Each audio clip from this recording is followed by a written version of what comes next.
अस्सलाम वालेकुम नाज़रीन। इस एपिसोड के शुरुआत में हम देखते हैं जंगल से कई सिपाही मुहतात अंदाज में आगे बढ़ रहे होते हैं। आगे बढ़ते बढ़ते वो दो हिस्सों में तकसीम हो जाते हैं, जबकि मंगोल छुप के उन्हें देख रहे होते हैं और आगे बढ़कर एक दस्ते में से कुछ कई सिपाहियों को खींच लेते हैं। आगे चलने वाला सिपाही पीछे देखता है, परेशान होता है और एकदम से भाग पड़ता है। दूसरे दस्ते पर भी मंगोल बड़ी बड़ी थैलियां फेंक देते हैं। आधे कई सिपाही गिर जाते हैं और आधों पर जाल आ गिरता है। इससे पहले कि वो उठते और संभलते मंगोल उन पर तलवारें तान लेते हैं। अगले लम्हे तुर्गुत बे एक तरफ से सामने आते हैं और कहते हैं सब के सब खड़े हो जाओ। ये सुनते साथ ही कई सिपाही खड़े हो जाते हैं और मंगोलों के बेस में जेर कुताई लोग सामने आते हैं, यानी कि यहाँ तरबियत दी जा रही थी। तुर्गुत भी आगे बढ़ते हुए कहते हैं अभी कुछ देर पहले दर्जन भर सिपाही शहीद हुए, तुम सब मर गए सिपाहियों। फिर भागने वाले सिपाही को आगे बुलाते हैं और उससे पूछते हैं तुमने अपने पीछे गायब होने वाले सिपाहियों को क्यों नहीं देखा? तुमने अपने दूसरे भाइयों को इतला क्यों नहीं दी? अगर तुम एहतियात का दामन हाथ से ना जाने देते, 4 भाई शहीद हो जाते तो भी तुम्हें गात को बेनकाब करना चाहिए था, लेकिन तुमने परवाह किए बगैर जारी रखा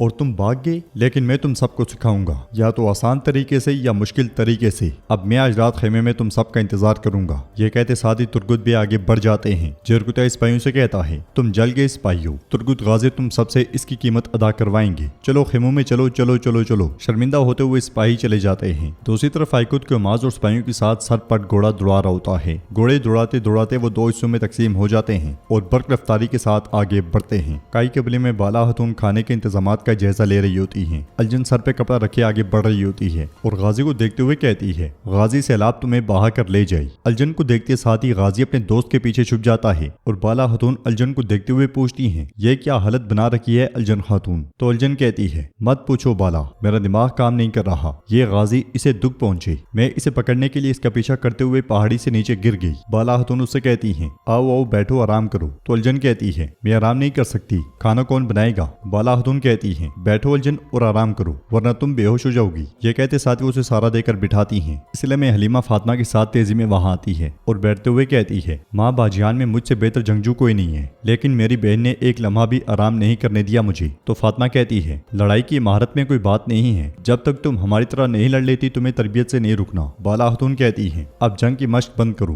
तुम दोनों के लिए एक फरीजा है, आज रात का खाना तुम दोनों बनाओगी और अपने बाबा के दस्तरखान सजाओगी। हलीमा खड़े होकर कहती है लेकिन माँ मैं तो अभी सीख रही हूँ। हलीमा और फातिमा को देखते हुए गोंचा बाला हतून से कहती है माँ क्या आपको यकीन है? ऐसा ना हो कि आज रात हम भूखे ही रह जाएं। फातिमा गोंचा की जानिब देखती है तो गोंचा कहती है मैं मजाक कर रही हूँ, लेकिन मैं तुम्हारी मदद करूंगी। मगर बाला हतून कहती है नहीं नहीं, सिर्फ ये दो ही बनाएंगी। गाजी खड़े होकर पूछता है बाला हतून क्या ये मुकाबला करेंगी कि किसका खाना बेहतर है और किसका नहीं? ये सुनकर अलजन चिल्लाते हुए कहती है तुम आग मत भड़काओ, मैं उठ नहीं सकती वरना मैं तुम्हें बताती। बाला हतून अलजन को पुरस्कून करती है और उन दोनों से कहती है तुम दोनों ये कर सकती हो, चलो बेटी। हलीमा कहती है माँ हम कर सकती हैं, लेकिन बाबा कहाँ हैं? उनसे पूछते हैं कि वो क्या खाना चाहते हैं। तो बाला हतून कहती है तुम्हारे बाबा कबीले में नहीं है बेटी, वो जब शाम को आएंगे तो तुम्हें मिलेंगे। हलीमा खुश होते हुए कहती है अपने बाबा के लिए मैं सबसे बेहतरीन खाना बनाऊंगी। ये कहते साथ ही हलीमा भाग पड़ती है और फातिमा उसके पीछे जाती है। उधर हम देखते हैं कि उस्मान साहब जंगल में तने तनहा घोड़ा दौड़ा रहे होते हैं और बर्क रफ्तारी से आगे बढ़ते ही चले जाते हैं। वो आगे बढ़ते बढ़ते समुद्र के किनारे बहुत से तुर्क सरदारान तक जा पहुंचते हैं जिन्होंने अपने कबाइल के झंडे उठाए होते हैं। जासूसी के अल्फाज इस्तेमाल करते हुए एक सरदार पूछता है ऐ मुसाफिर तुम्हारा सफर कहाँ का है? जवाबन उस्मान साहब कहते हैं मेरा सफर सुर्ख सेब के लिए है। सरदार पूछता है तुम्हारी मंजिल क्या है? तो उस्मान साहब कहते हैं मेरी मंजिल शहादत है। सरदार पूछता है तुम किससे मिलना चाहते हो? तो उस्मान साहब कहते हैं रियासत के साथ। सरदार पूछता है रियासत कहाँ है? तो उस्मान साहब कहते हैं पूरी दुनिया है। यह सुनते साथ ही वो सरदार सीने पे हाथ रख लेते हैं और उस्मान साहब कहते हैं ऐ इंतजार करने वाले, जिनके घोड़े आग उगलते हैं और जिनकी तलवारें इंसाफ दिलाती हैं, उन लश्करों की खातिर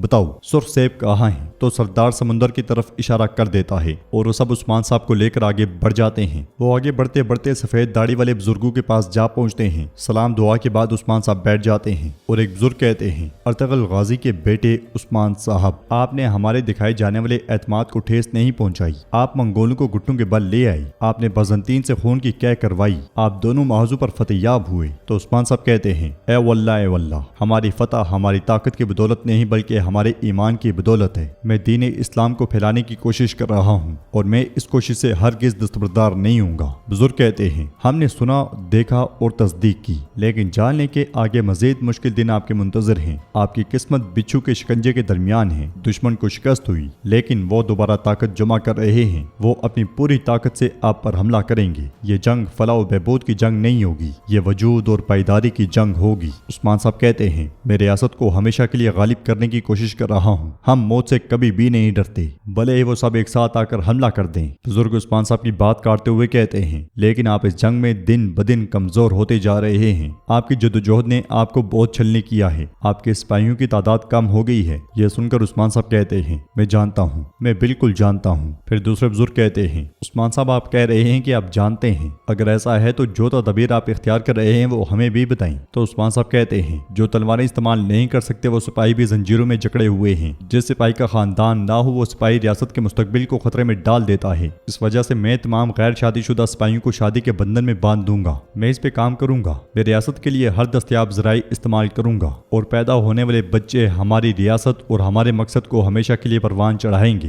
یہ سن کر پہلے والے بزرگ کہتے ہیں سلامت رہیں عثمان صاحب، جیسے جیسے کفار کی تعداد بڑھ رہی ہے آپ کو بھی ان کے برابر ہونے کے لیے ایسا کرنا ہوگا۔ عثمان صاحب کہتے ہیں ریاست وہ ہے جو ہمیشہ مستقبل کی پیشن گوئی کرتی ہے۔ اقلیت ہونا کسی قوم کے فنا ہونے کے مترادف ہے۔ نئی نسل کا مطلب امید ہے، ورنہ آزادی ان زمینوں پہ زیادہ عرصہ نہیں رہ پائے گی۔ بزرگ کہتے ہیں ہم اس معاملے میں آپ کی مدد کریں گے۔ آپ کی آبادی کو بڑھانے کے لیے ترکمان قبائل عراق اور حلب سے بہت پہلے ہی نکل چکے ہیں۔ آپ انہیں اپنے پاس آباد کریں گے۔ تلوار پکڑنے کے لیے سپاہی، تجارت کرنے کے لیے تاجر آئیں گے۔ اس طرح آپ کو جنگ اور تجارت دونوں سے جو محصول ملے گا وہ آپ کی ریاست کو مضبوط کرے گا۔ دوسرے بزرگ کہتے ہیں محصول ریاست کو بہتر بنانے کے لیے سب سے مؤثر نظام ہے عثمان صاحب، یہ مستقبل کی پیشن گوئی ہے۔ تو عثمان صاحب کہتے ہیں یقیناً آپ ٹھیک کہہ رہے ہیں، ترکمانوں کے لیے ہمیشہ ہمارے پاس جگہ موجود ہے، ضرور آئیں اور آباد ہوں۔ وہ کب آئیں گے؟ اگر یہ جان لوں تو یہ میرے لیے زیادہ بہتر ہوگا۔ تو بزرگ کہتے ہیں وہ 15 دنوں میں یہاں پہنچ جائیں گے۔ تلوار کے حق سے نئی فتح کردہ زمینوں کو ان سے آباد کریں گے عثمان صاحب۔ ہم آپ کو فتوحات کی خوشخبری دیتے ہیں، تلواریں میانوں سے نکل آئیں،